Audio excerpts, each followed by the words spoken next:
apa namanya, di Rusia ada penyerangan ya, Trojan ya, Trojan, yes, ya, malware juga gitu, yang di sini menyerang industri perminyakan di Rusia.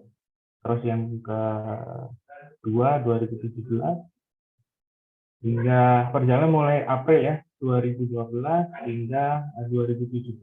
Di situ ada beberapa banyak yang menyerang, istilahnya cyber attack oil and gas industry. Nah, yang biasa ditargetkan ya, kalau misalkan kita lihat bahwa apa namanya, malware ini menyerang itu dua tertinggi, yaitu kalau tidak power and utility dan petroleum. Jadi power utility itu seperti apa? Jadi yang bergerak di power ya, khususnya ya kayak pembangkit dan lain-lain. Dan apa yang dia cari sebetulnya ya? Apa yang dia cari sebetulnya untuk mengapa mereka istilahnya mencuri data dari industri-industri ini. Jadi mereka yaitu ingin istilahnya membuat kegaduhan gitu ya, dimana kalau kita ketahui bersama, kalau misalkan industri yang vital seperti oil and gas, terus kemudian power dan lain-lain itu kan biasanya dipertanggungjawabkan ke pemerintah kayak gitu. Mana datanya?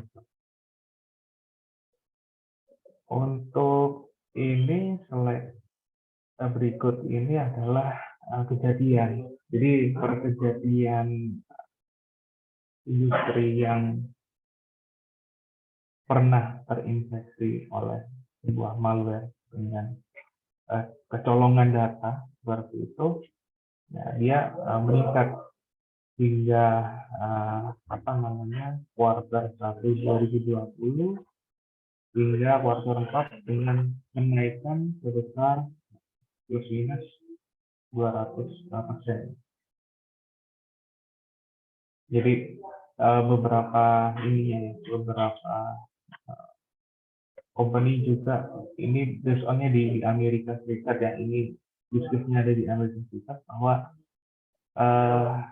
banyak di sana untuk security server di OpenBox ini perlu ditingkatkan.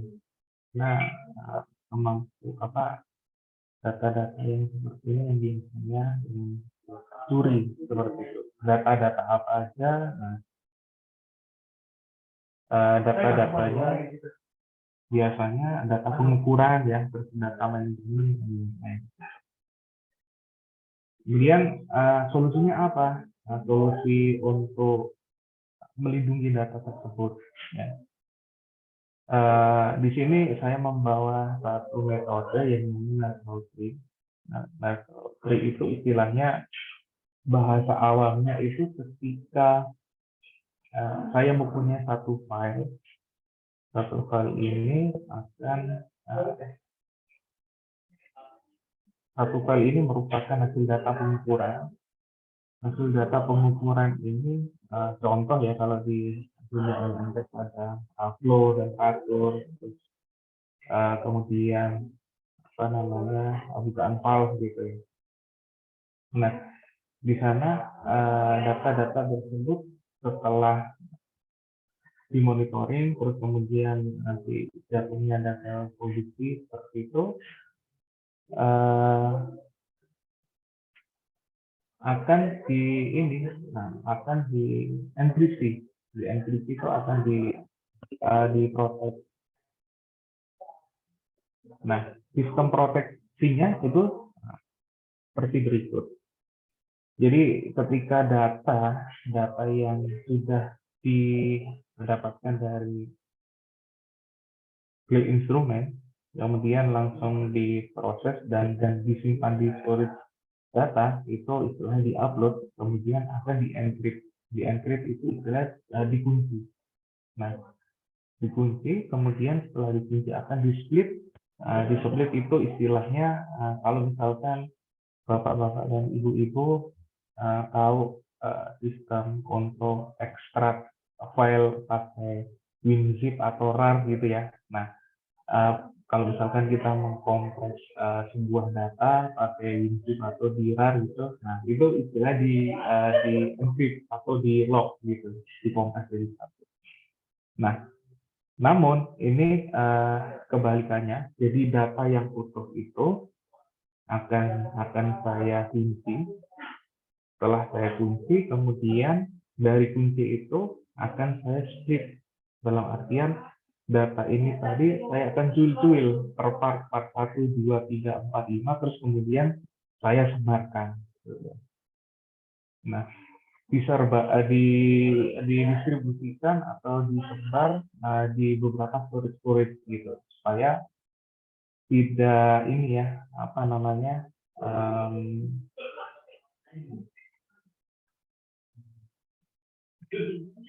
tidak, istilahnya tidak apa,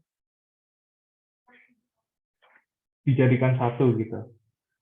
Kemudian sampai akhirnya nanti kalau misalkan data itu akan di recall atau apa namanya istilahnya panggil kembali ya, dipanggil kembali, data itu akan direstrukturisasi hingga nanti muncul ada kuncinya sendiri sampai data tersebut berbentuk satuan gitu. Atau misalkan, oh ternyata ketika apa namanya hasil pengukuran tersebut dimonitoring, terus kemudian data pengukuran per menitnya itu di server gitu atau di tempat storage yang lain gitu untuk atau dibagi database-nya seperti itu supaya dapat di recall misalkan di suatu waktu gitu kan. Ya, jadi proses dari itu nanti dienkripsi kemudian dipecah dan supaya tidak terjadi istilahnya terinfeksi tadi gara-gara malware tersebut. Nah, contoh saya kasih ini ya langsung di real Jerman yang berada di Traction Column. Nah, di sini ada saya dapat PID, Paving Diagram. Di sini misalkan di sini ada apa namanya, ada salok, kemudian apa ada pompa valve dan lain-lain, dan semua ini dia tentunya mempunyai variabel-variabelnya ya. Misalnya di sini ada variabelnya itu ada flow, temperatur dan lain-lain.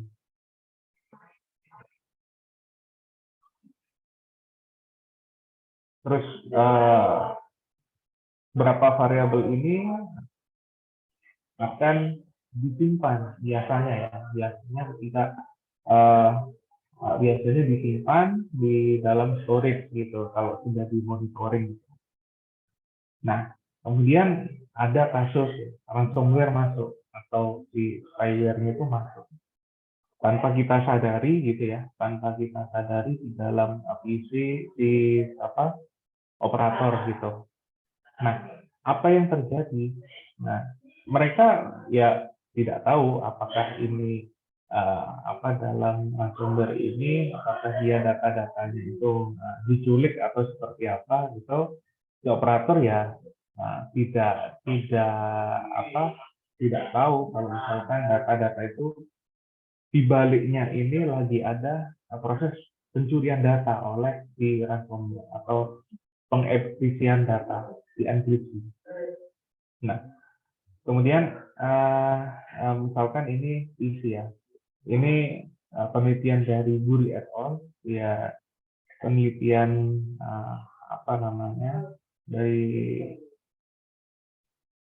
Tel Aviv ya, Tel Aviv University ya, ketika ransomware ini masuk ke dalam isi operator yang dimana operator itu menjalankan proses monitoring di pabrikan, dia mengamati bahwa ada kenaikan intensitas atau frekuensi, ya, atau load dari PC-nya itu akan meningkat.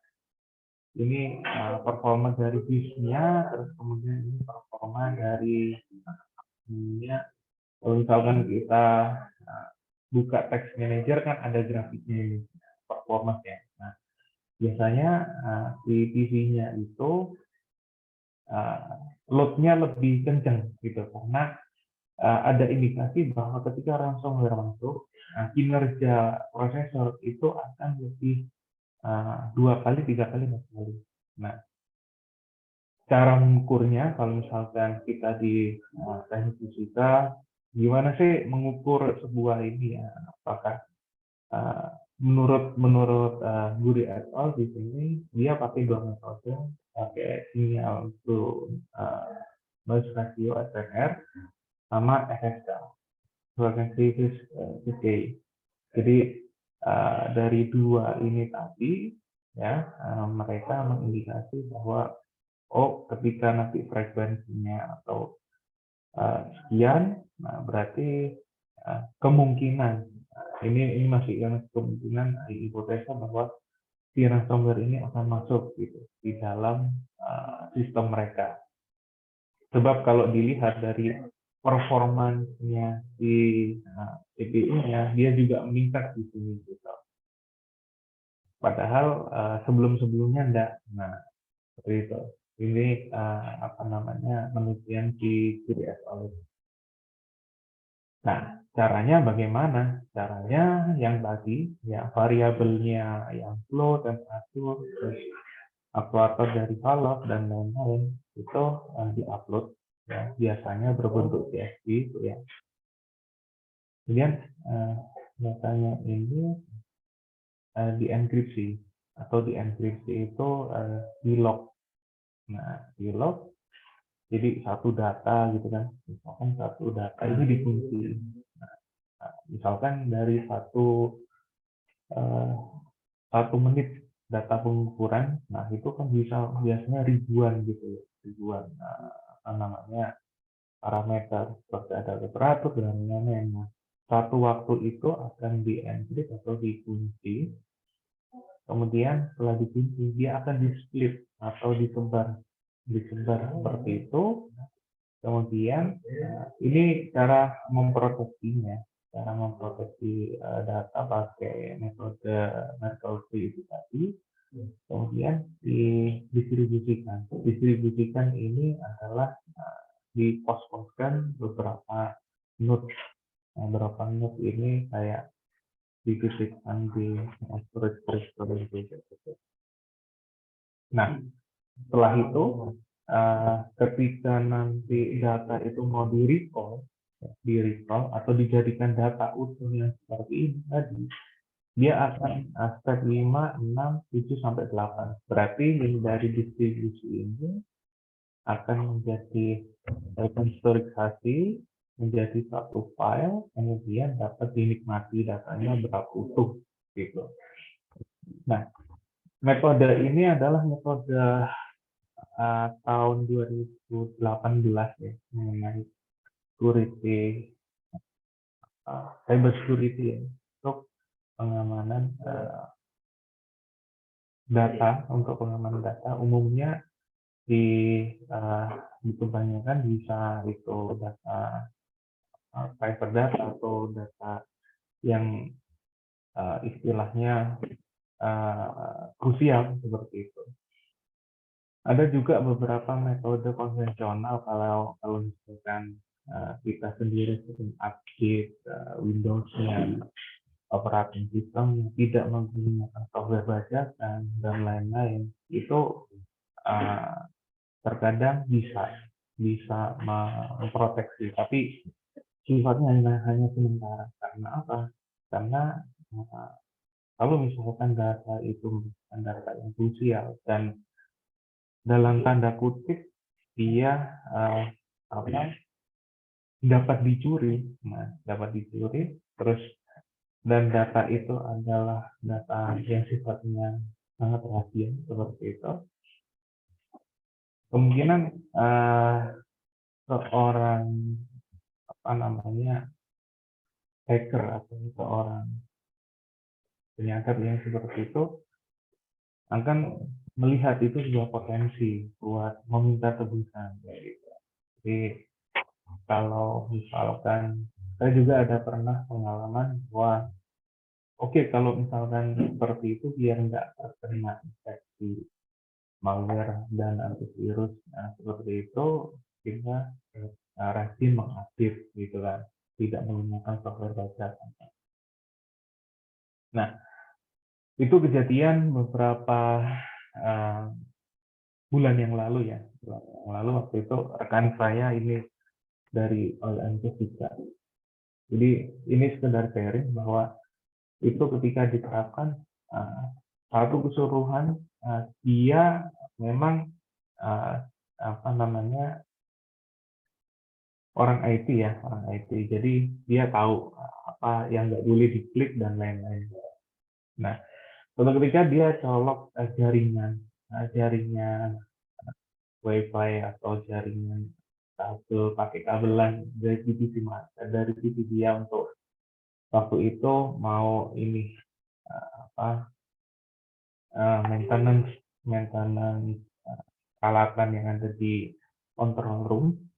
Nah, ternyata kalau pulang dari situ ternyata akun media sosial mereka, terus kemudian email dan lain-lain itu di lock atau diinfeksi sama namanya ransomware. Dari situ kejadian itu si rekan saya langsung panik karena ransomware ini mencurinya itu tidak bukan hanya sampai media sosial dan lain-lain, melainkan sampai nomor rekening dan lain-lain, itu semua data-data itu akan dia enkripsi semua gitu, sampai dia istilahnya media sosial dia itu berubah, yang foto-fotonya banyak jadi hilang, habis itu terus profilnya ganti sendiri, habis itu terus rekening banknya itu tiba-tiba ada transaksi pending, nah akhirnya dia tutup akun dan lain-lain kayak gitu. Jadi ransomware itu waktu itu sangat ini ya, sangat istilahnya mengerikan sekali waktu itu. Dan nggak hanya kawan saya, bahkan di apa namanya di luar sana ransomware juga ini musuh juga, musuh bersama karena tingkat kebahayaannya itu untuk cyber security. Jadi kesimpulan ransomware itu merupakan ini ya, sebuah malware ya, di mana malware ini sangat mengerikan. Jadi pada kuartal 3 pun di tahun 2021 itu meningkat sekitar 200%. Terus cara memproteksi sendiri itu pakai beberapa metode yang saya propose tadi, lalu pakai metode metode untuk istilahnya menyelamatkan data ya, menyelamatkan data, terus kemudian mengenkripsi si data tersebut supaya tidak dienkripsi oleh si malware tersebut gitu. Terus yang terakhir adalah di Markov itu tidak dia mempunyai kunci. Nah, kunci ini yang bisa memiliki adalah personnya sendiri, dan si ransomware tidak akan bisa menyerang kunci ini gitu. Dalam artian dia menyerang data tapi tidak menyerang yang pegang kunci gitu. Jadi sekian sharing saya, semoga bermanfaat. Mungkin kalau ada kekurangan dalam penyampaian, saya mohon sebesar-besarnya. Saya akhiri. Assalamualaikum warahmatullahi wabarakatuh. Waalaikumsalam warahmatullahi wabarakatuh. Baik, kita lanjutkan pertanyaan-pertanyaan ya. Ini baru ada satu pertanyaan dari Pak Joni Aritonang. Yang lain silakan menulis di chatbox yang ingin bertanya. Ini dari Pak Joni Aritonang ya. Terima kasih atas paparannya. Selanjutnya disampaikan bahwa terkait virus ransomware, trojan dan lain-lain yang menyerang industri oil dan gas lebih dominan menyerang power and utilities-nya. Pertanyaan, bagaimana langkah-langkah aplikatif guna mencegah hal tersebut? Ini ada beberapa pertanyaan, nanti satu persatu ya. Ternyata ini ada beberapa pertanyaan. Iya, Pak. Sambil nunggu. Ya. Baik. Caranya yang paling mudah, Pak. Yang kan pertama kita harus kalau misalkan kejadian itu sudah menyerang, kan tentunya ada istilahnya penyelamatan pertama, penyelamatan pertama kali ketika data-data kita terinfeksi oleh malware gitu, apalagi di industri seperti petroleum dan powernya seperti itu. Nah, pertama-tama adalah mencabut seluruh akses yang untuk kemungkinan akses dalam artian internet gitu, terus melakukan scan pakai antivirus yang udah update ya, udah up to date seperti itu. Namun ketika misalkan proses itu sedang berjalan, nah, saran saya ada istilahnya bypass sendiri gitu kan, sendiri ketika nanti contoh ada beberapa monitor yang standby, yang satunya di scan dulu, di make sure semua oke, terus kemudian nanti yang standby itu sebagai backup. Nah, setelah ini oke, nah selanjutnya yang sebagai backup itu langsung di scan seperti itu. Jadi itu cara yang ini ya, yang ketika istilahnya terkena pertama kali gitu. Kalau misalkan kalau sudah terkena, kemudian ada kecolongan data atau kerugian ditimbulkan. Nah, saran saya kalau untuk yang seperti itu mungkin biasanya ada tahap negosiasi sih, Pak. Jadi ada tahap negosiasi antara si hackernya atau pencuri datanya itu biasanya mengirimkan ya seperti surat atau email atau seperti apa gitu kan. Nah, negosiasi.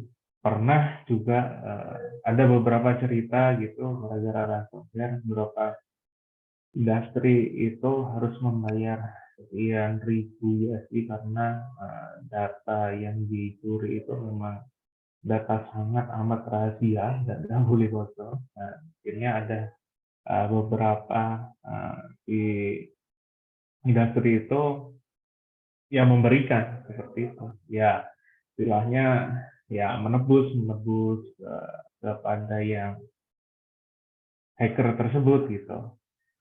Nah, mitigasinya tadi kalau misalkan kita mudahnya sering-sering update antivirus dan lain-lain. Kalau misalkan metode itu masih sangat jarang apalagi yang diterapkan di beberapa perusahaan ini ya, dari SOC sendiri, dari security sendiri yang sangat jarang gitu biasanya, karena ya, seperti beberapa perusahaan ya, kayak BlackBerry dulunya perusahaan handphone, sekarang berubah jadi perusahaan cyber security. Nah, dia kasih servis seperti itu. Nah, sistem pengamannya juga sama, dia pengaman pakai enkripsi, biasanya ya pakai metode seperti NLP terus dan metode lainnya gitu. Itu Pak dari catatan dari saya. Ya, baik. Berikutnya, mengapa sampai saat ini ransomware, Trojan, dan lain-lain tidak ditemukan siapa pembuatnya? Kenapa putus-putus Pak? Bapak? Oh, putus-putus. Oh, baik. Diulangi lagi. Mengapa sampai saat ini ransomware, Trojan, dan lain-lain tidak ditemukan siapa pembuatnya ini? Nah, oke. Karena ini yang namanya ransomware, terus Trojan dan lain-lain itu kenapa? Karena dia untuk penyebarannya dia pakai namanya VPN, pakai proxy virtual gitu. Jadi ketika menyebarkan dia nggak pakai negara, misalkan di negara Indonesia gitu. Contoh gampangannya kalau kalau di Indonesia itu plus 62 gitu kan. Nah, mereka nggak langsung pakai akses card mereka atau SIM card, misalkan pakai handphone yang dia menyebarkan gitu, nggak pakai plus 62 ya, dia biasanya dia muter dulu, biasanya ke Australia dulu, pakai apa namanya VPN-nya dia, terus kemudian habis dari situ dia pakai lagi VPN-nya dari uh, apa namanya di negara lain. Jadi ada beberapa barrier gitu. Ketika nanti di trace satu-satu itu memang nggak bisa ketemu gitu. Jadi banyak triknya lah seperti itu Pak. Ya, baik. Selanjutnya, apa motif penyebar virus itu? Apakah ekonomi atau pamer kemampuan? Oh, sebetulnya ini ya lebih ya kita bicara kalau misalkan di ada beberapa perusahaan itu mesti ada yang suka dan tidak suka, ada yang pro kontra juga. Kalau misalkan sahamnya bagus, terus kemudian ada apa namanya karyawannya oke, sudah IPO dalam artian sudah listing di publik, seperti itu mesti ada yang suka dan tidak suka. Nah, kalau untuk motifnya sendiri itu bergantung dari masing-masing ini ya yang menanggapi kayak gitu. Contoh ada yang pro karena ini saya apa sangat bisnis ini sangat tersaingi gitu, terus ada yang tidak suka seperti itu bisa. Kalau untuk faktor ekonomi sendiri sebetulnya sih ada beberapa pihak yang dia jualan antivirus atau yang seperti service cyber security, dia menawarkan jasanya seperti itu untuk memproteksi atau melindungi kita yang apa namanya yang istilahnya masih uh, kurang terproteksi dari segi security-nya kayak gitu. Jadi apa namanya tergantung dari ada beberapa sudut pandang yang menurut saya yang ini ya yang melatar belakangi bukan karena hanya faktor ekonomi saja gitu. Itu tanggapan dari opini pribadi saya. Baik.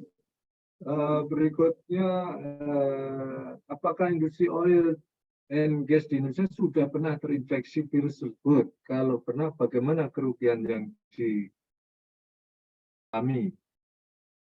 Oke, saya pernah mungkin saya punya kawan waktu itu, beliau bekerja di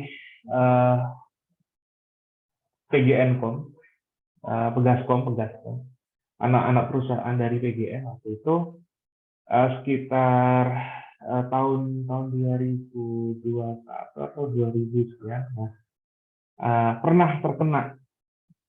Dan kerugiannya seperti apa? Kerugiannya waktu itu ketika waktu itu dia diminta laporan 2 mingguan untuk dilaporkan ke direksi, terus kekosongan data itu 2 minggu tidak ada data sama sekali.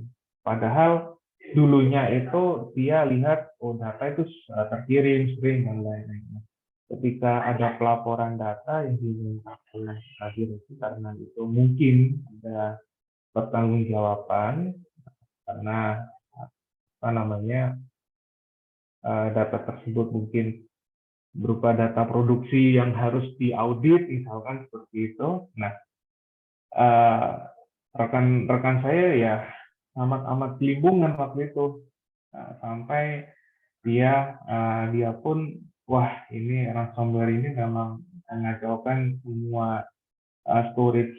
Jadi semua data itu memang yang dulunya ada itu langsung hilang. Dalam dilihat itu ada yang berapa parameter ada yang hilang, ini berapa yang hilang gitu.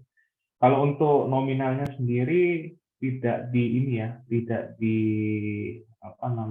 berapa total kerugiannya enggak, tapi cuma ketika waktu itu saya diminta oleh direksi dan harus siap di meja beliau dan untuk dimonitoring bersama karena mungkin ada audit. Itu cerita singkat pengalaman rekan saya waktu itu sharing dengan saya.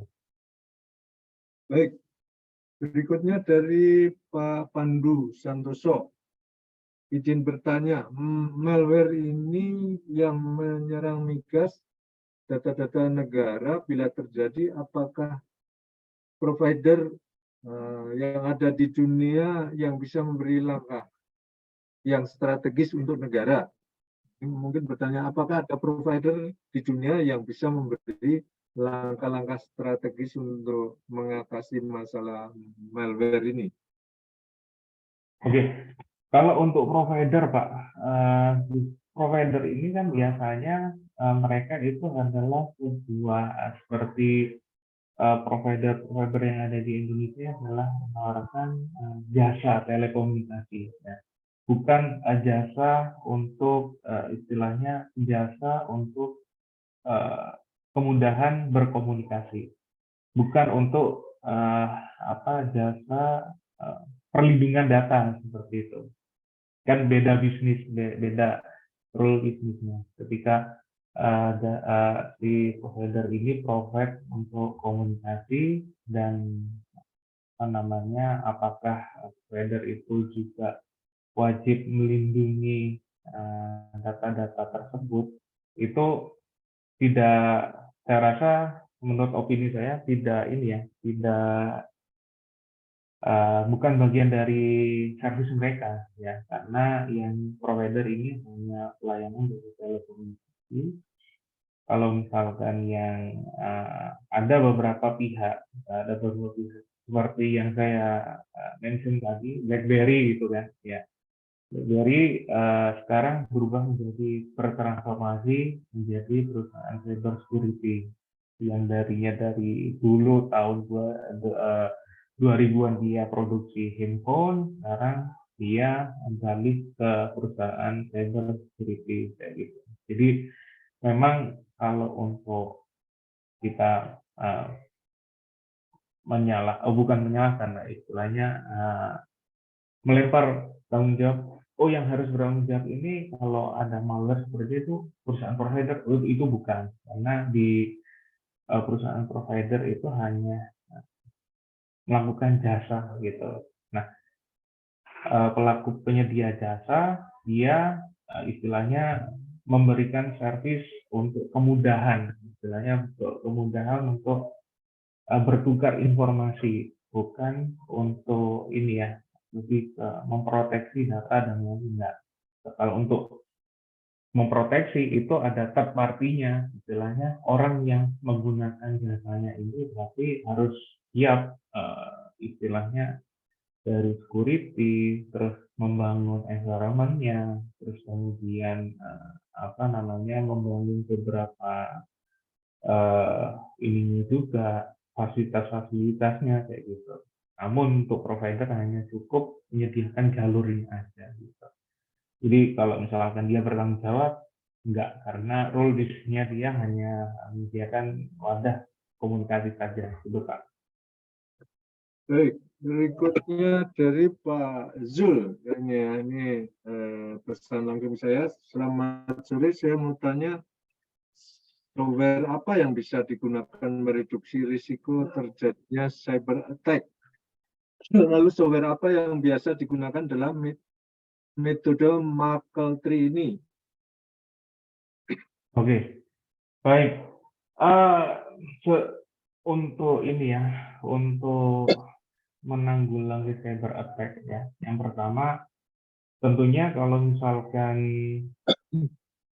kita sebagai yang istilahnya tidak ada basic IT, terus kemudian apa namanya, secara awam, kalau saya sendiri untuk perlindungan data saya, ya yang pertama rajin mengupdate Windows kalau misalkan pakai Windows. Kalau misalkan pakai apa namanya MacBook seperti itu, nah rutin mengupgrade operating systemnya. Karena di operating system itu dia ada istilahnya Defender atau bawaan kalau Windows itu ada Windows Defender-nya seperti itu. Dan jangan lupa antivirus itu aja.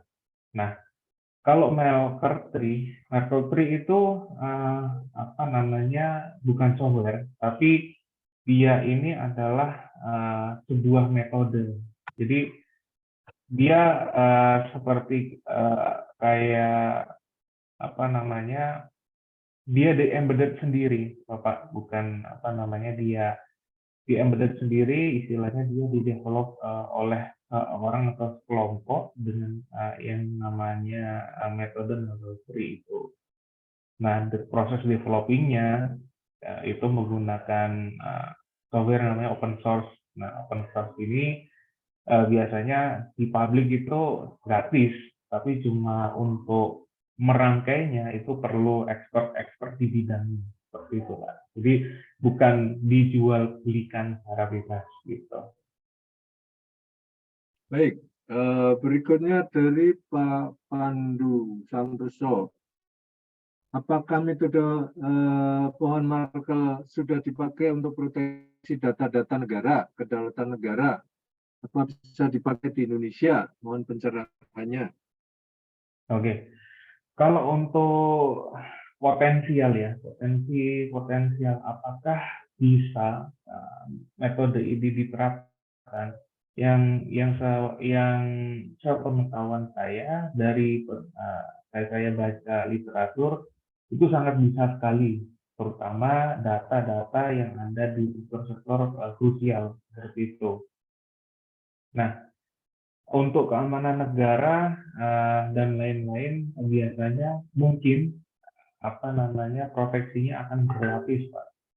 Berlapis pakai bukan hanya Merkle Tree, melainkan pakai teknologi yang saat ini yang lagi yaitu teknologi blockchain, itu juga bisa dipakai dengan sistem desentralisasi data. Jadi data itu didesentralisasi sehingga apa namanya, hanya bisa dibuka oleh part-part yang didaftarkan oleh sistem tersebut. Contoh, misalkan saya apa namanya, mempunyai satu circle gitu, satu kelompok gitu ya, satu kelompok, mana kelompok ini kelompok A, B, C, dan E gitu kan. Nah, data itu hanya bisa dinikmati A, B, C, dan E itu saja, A, B, C sampai E itu aja.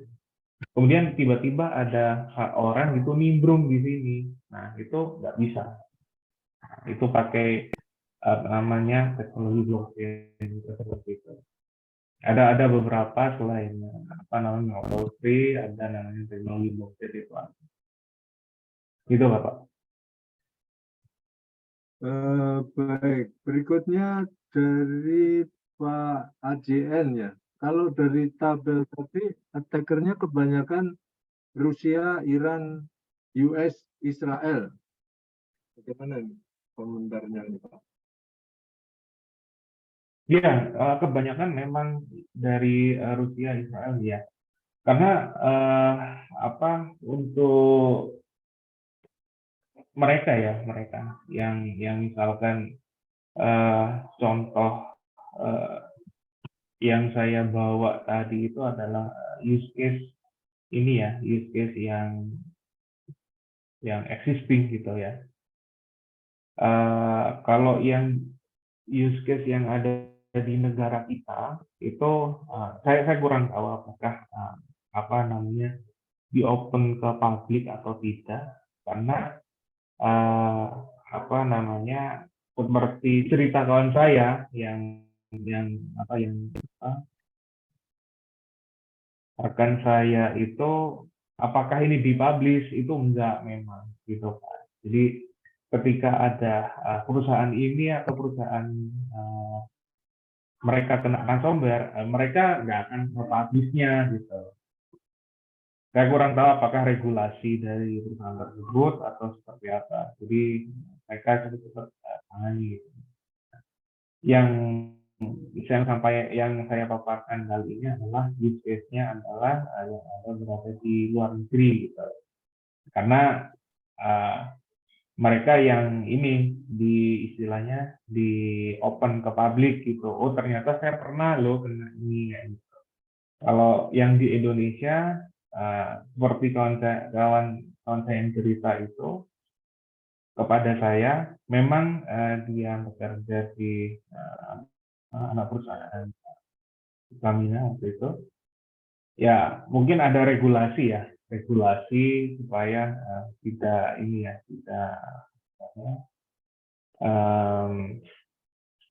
yang mengatur bahwa oh ini informasi ini nggak boleh ya cukup di lingkungan internal mereka. Gitu.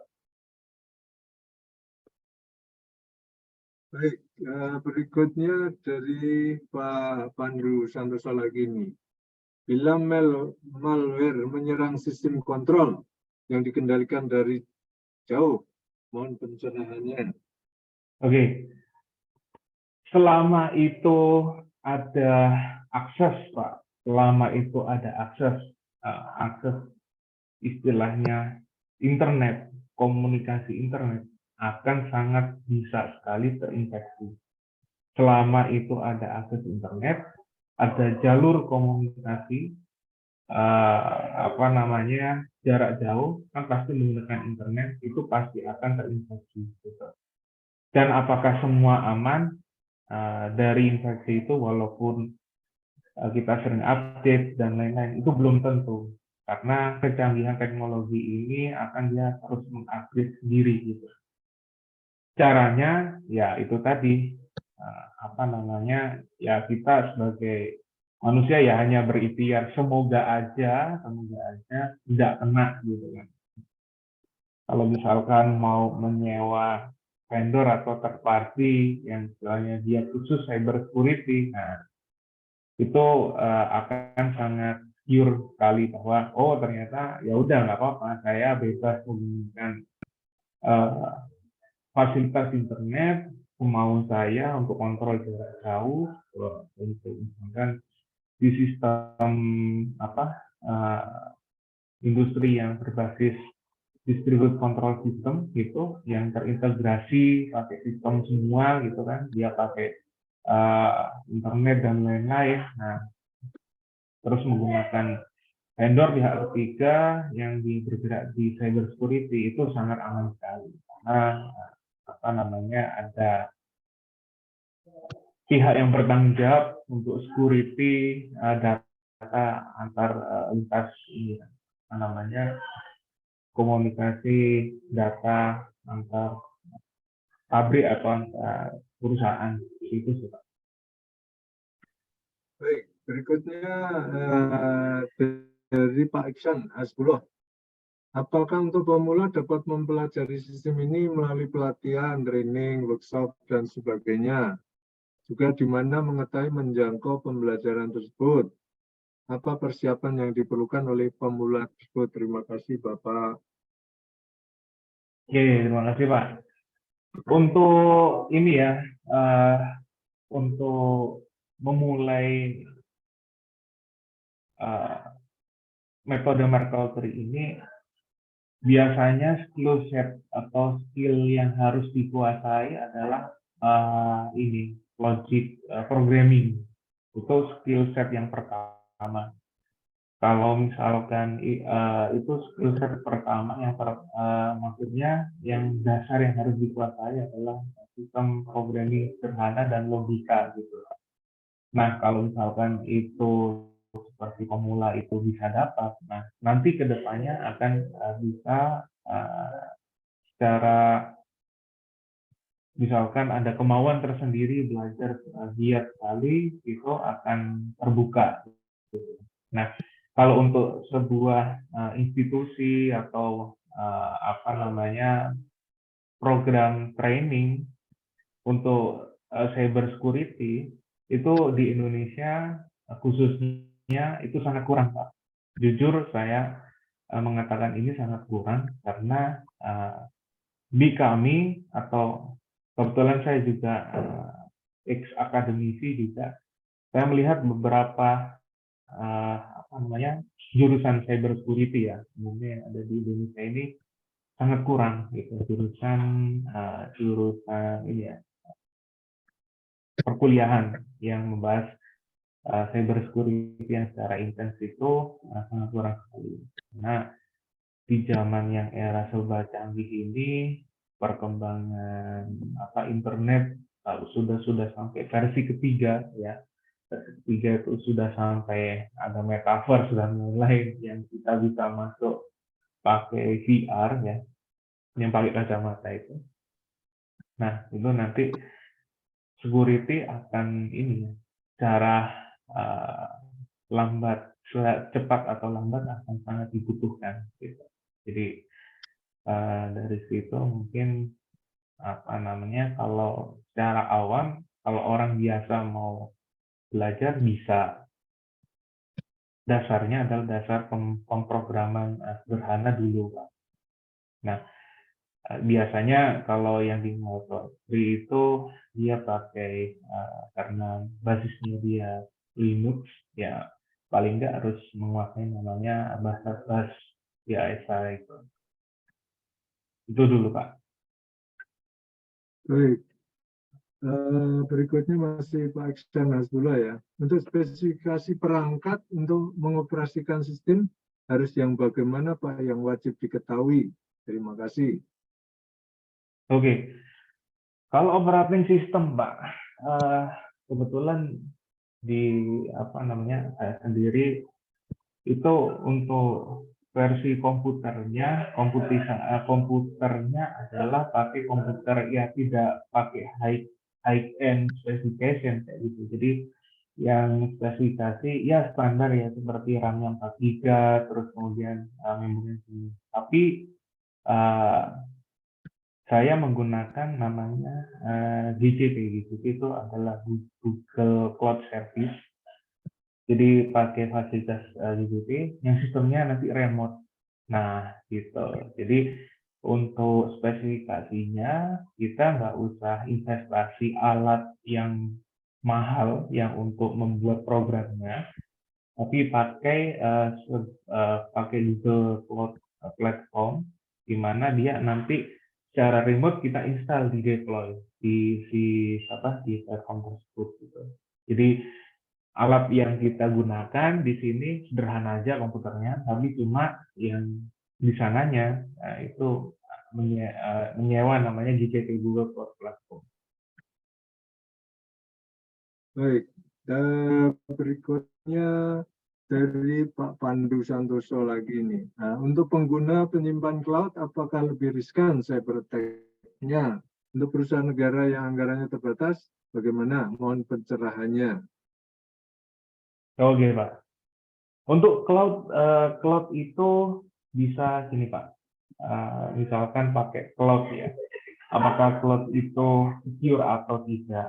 Itu bergantung kepada service yang dipilih gitu.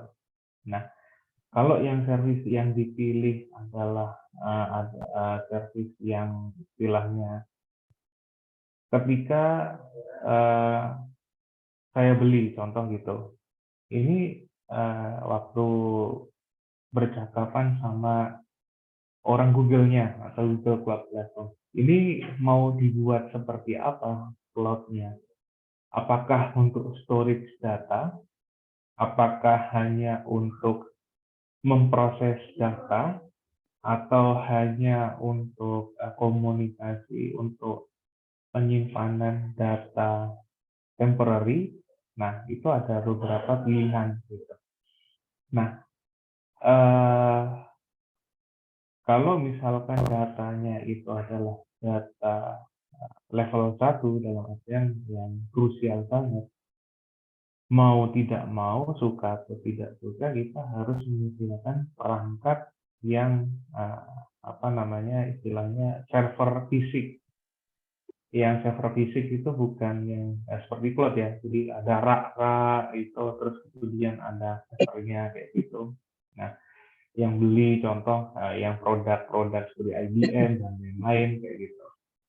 Nah, kalau cloud-nya ini hanya membantu proses komputasi, istilahnya membantu proses pengolahannya aja, itu nggak ada masalah, Pak.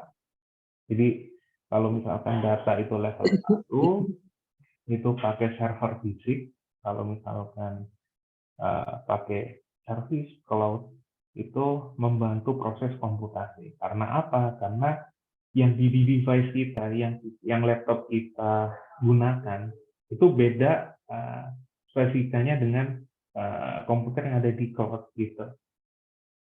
Karena di cloud kita bisa bebas nyeting RAM-nya berapa ribu giga, core-nya berapa, terus ininya, aksesnya gimana, nah, seperti itu. Mereka hanya istilahnya membantu komputasional. Kalau untuk data istilahnya data rahasia, sangat rahasia ya. Seperti saya contoh yang bekerja di BRI, di BRI ada ini istilahnya bank data, ya memang servernya ada server fisiknya di situ, jadi punya data-data semua data satu dan tidak disimpan dalam cloud gitu Pak. Baik, berikutnya dari Pak Gunawan Cahyadi. Izin bertanya, output dan outcome apa saja yang diharapkan dari webinar sore ini? Adakah contoh-contoh kasus dan isu terkaitnya? Webinar ini contoh kasusnya ada Pak, yang ini ya, yang saya paparkan tadi. Kalau untuk contoh case, contoh kasusnya, realnya itu dengan teknologi Merkle Tree ini bisa diwujudkan jika proteksinya ini dapat dijalankan jika Anda ini ransomware-nya gitu kan. Nah, waktu itu saya dan rekan saya set beberapa sensor gitu. Ada beberapa sensor, saya pakai ada 3 sensor, humidity, temperatur, dan satu lagi intensitas cahaya. Waktu itu saya masukkan ke dalam sebuah storage data pakai ini cuma sebagai eksperimen ya waktu itu Pak. Saya masukkan ke dalam datanya, saya gabungkan ya, ada RxJX untuk baca dan kirim data, di situ ada monitoring gitu kan. Nah, saya di situ pakai ada hub ya, hub dari istilahnya untuk koneksi LAN ya, ada satu server, ada satu klien di situ. Nah, di situ saya coba meninfeksikan. Nah, saya kasih waktu itu saya kasih email, di mana email itu adalah email yang sudah terinfeksi ransomware. Ya. Saya ceritanya di situ membuat real monitoring pengukuran gitu ya, pengukuran menggunakan 3 variabel. ada komputer klien sama satu satu server gitu. Terus dikoneksi intra ya, ya, di internal kemudian di situ saya menginjeksi si ransomware di komputer kebetulan di komputer tersebut. Nah, secara nggak langsung ternyata yang jurnal yang saya baca tadi dari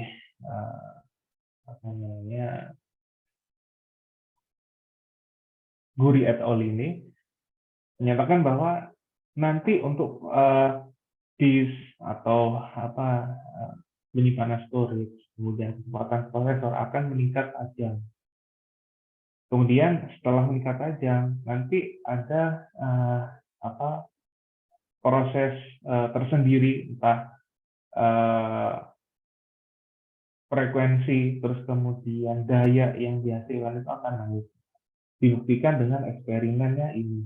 Nah, kemudian dari sini saya cross check apakah betul gitu ya, apakah betul. Nah, ketika saya induksikan, itu ternyata yang saya dapatkan itu sama, bahwa disk kemudian yang dan lain-lain ini yang di task manager itu sangat tinggi sekali waktu itu. Nah, secara kebetulan data-data yang sudah terkirim yang saya plotkan yang di dalam koneksi internal saya itu kan pakai MySQL itu. Nah, saya desain lah, saya cepat pakai MySQL untuk menyimpan storage data yang sudah didistribusikan. Ternyata langsung ini kedetek gitu, ada virus. Oh gitu. Oke. Tapi saya nggak sampai mengukur pakai sound level meter karena saya tidak punya alat ini waktu itu kebetulan. Dan penelitian si Guri et al. Ini dengan sound level meter kita dapat mengetahui sinyal to noise ratio sama FST-nya ketika dia meningkat. Nah, apakah dari hipotesi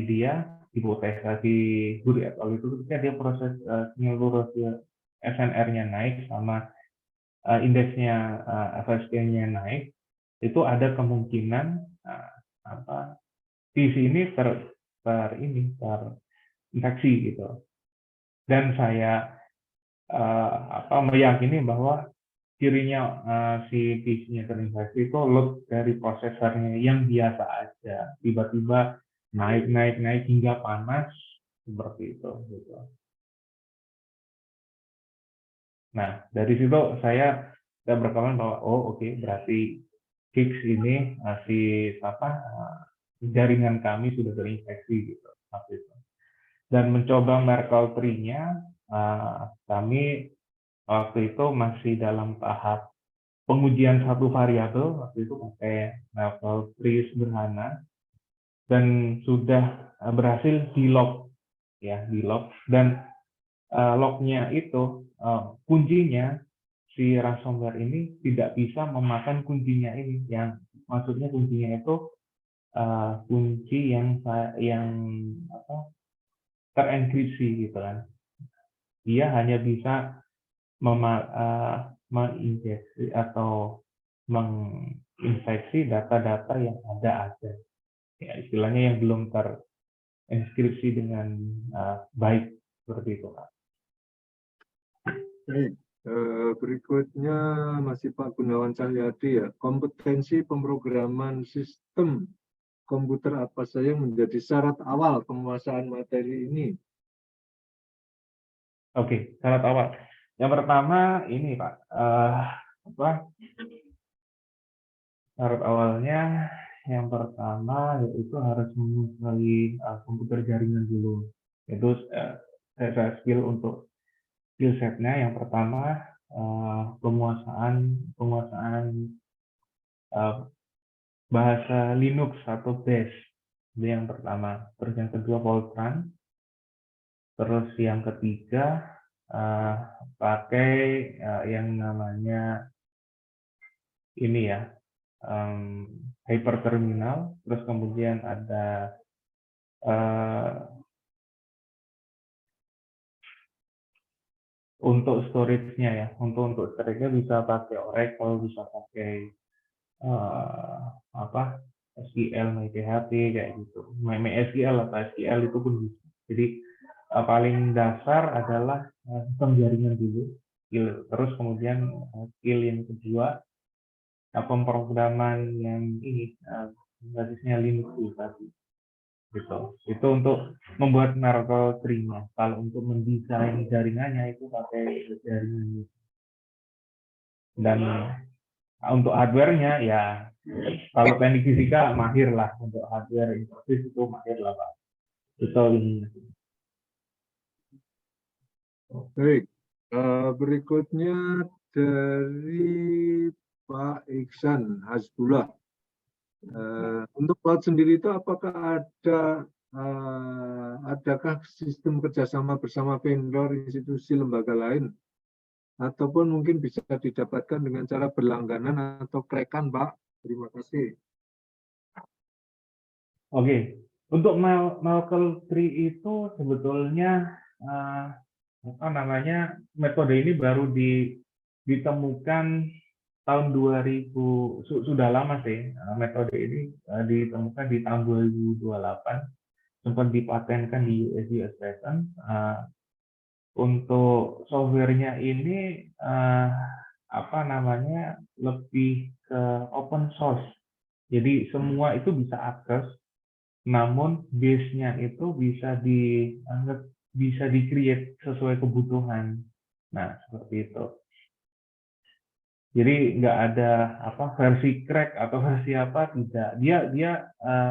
Dia cuma apa ya, seperti kalau misalkan kita membuat, bayangkan untuk Marvel 3 itu bukan ini ya, yang ada GUI, ada grafiknya, itu enggak. Ya, layar kosong, ada kursor kedip-kedip satu-satu, itu udah gitu aja. Terus kemudian di set ininya, di set apa tree-nya itu gimana, untuk berapa lapis atau berapa tahapan untuk memproteksinya atau membuat pohonnya kayak gitu. Jadi bukan ada kayak software yang ada seperti di Windows, kita tinggal klik dan lain-lain gitu, bisa. Gitu Pak. Baik, berikutnya dari Pak Riza. Ada 3 pertanyaan. Saya bacakan satu persatu aja, Pak. Yang pertama, apakah untuk plan yang kontrol sistemnya tidak terhubung dengan internet dan USB lock atau dikunci penggunanya, apakah masih bisa terinfeksi malware Trojan? Oke.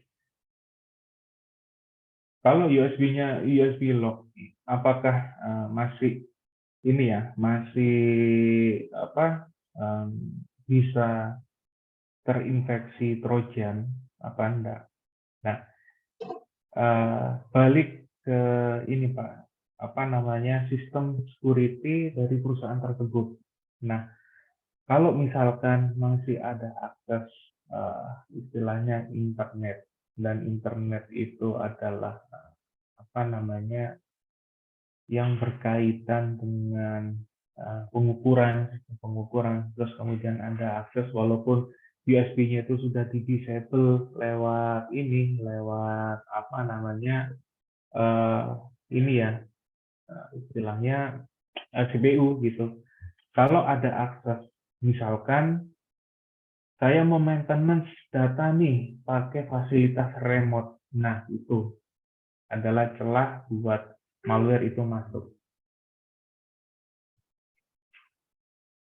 Sehingga beberapa perusahaan kalau misalkan ada maintenance itu biasanya pakai koneksi LAN atau local area network, dan nggak bisa pakai sistem remote, pakai misalkan saya yang ada di Jakarta gitu, plannya ada di Sumatera, kemudian saya remote di situ mau maintenance untuk config ininya, contoh konfigurasi untuk sistem apa PID-nya gitu, contoh gitu. Nah itu masih bisa terinfeksi karena ada fasilitas remote itu. Baik. Pertanyaan nomor 2, apakah plan dengan firewall hardware, software, dan antivirus sudah cukup untuk melindungi serangan malware, Trojan? Kalau sudah cukup, belum Pak, karena beberapa case ya, walaupun itu sudah up to date, mesti atau tidak satu atau salah dua gitu, pasti ada yang kecolongan. Nah, kecolongannya apakah dari kita menyikapi bahwa dari sudut pandang dari user berarti manusianya, ya. Kalau misalkan dari sistem itu sudah clear, CPU dan lain-lain, nah kita bergerak ke manusianya. Apakah dia mempunyai habit, dalam artian habitnya ini sering membuka akses komunikasi untuk misalkan secara remote atau penggunaan USB, terus penggunaan data storage dari luar, kemudian pakai fasilitas dari luar eksternal masuk ke sistem hardware-nya mereka, itu pasti akan lambat laun akan istilahnya akan terinfeksi juga gitu. Dan pastinya perusahaan seperti antivirus dan lain-lain itu pasti akan mereka mengenali bahwa misalkan di sini ada ini ya virus baru gitu, nanti library-nya mesti di log gitu kan. Nah, habis itu terus waktu update antivirus, library-nya itu akan dikirim ke perusahaan software tersebut, istilahnya mereka update gitu, update library-nya kayak gitu. Itu sih Pak jawaban dari saya. Baik. Berikutnya yang ketiga ya, apakah bentuk fisik dari Merkle Tree ini software, executable, USB key, remote monitoring, atau apa? Nah, oke. Bentuk fisiknya itu dari Merkle Tree ini adalah sebuah metode, dalam artian sebuah metode atau mekanisme, atau misalkan bisa bisa dikatakan kayak SOP Pak, standar operating procedure kayak gitu, untuk membuat sistem security kayak gitu bentuknya. Baik, berikutnya dari Pak Iksan Hasbullah lagi. Untuk penggunaan sistem tersebut, apakah diperlukan perizinan pihak siber negara, misalnya dari Kominfo, Polri, BIN, BSSN, dan sebagainya untuk segmen tertentu, atau fasilitas vital yang dimana operator cloud tersebut sudah tingkat profesional ke atas atau semacamnya? Oke, baik.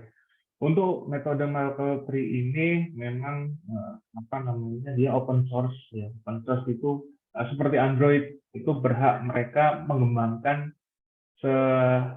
sekeperluan mereka. Jadi tidak ada batasan. Namun kalau untuk metode ini digunakan untuk sistem pengamanan data yang berada di instansi, tentunya ada audit.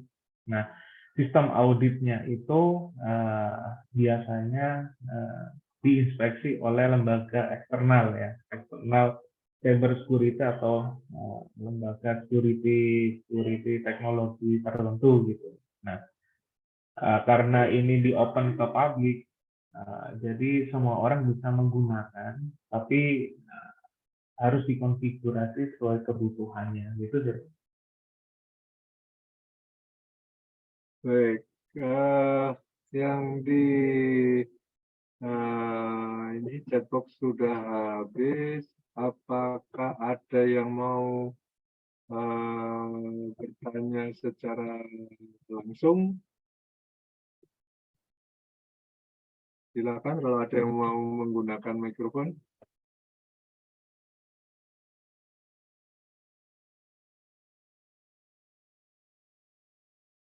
Kalau tidak ada pertanyaan lagi, kita akhiri pertemuan webinar BK Teknik sore hari ini.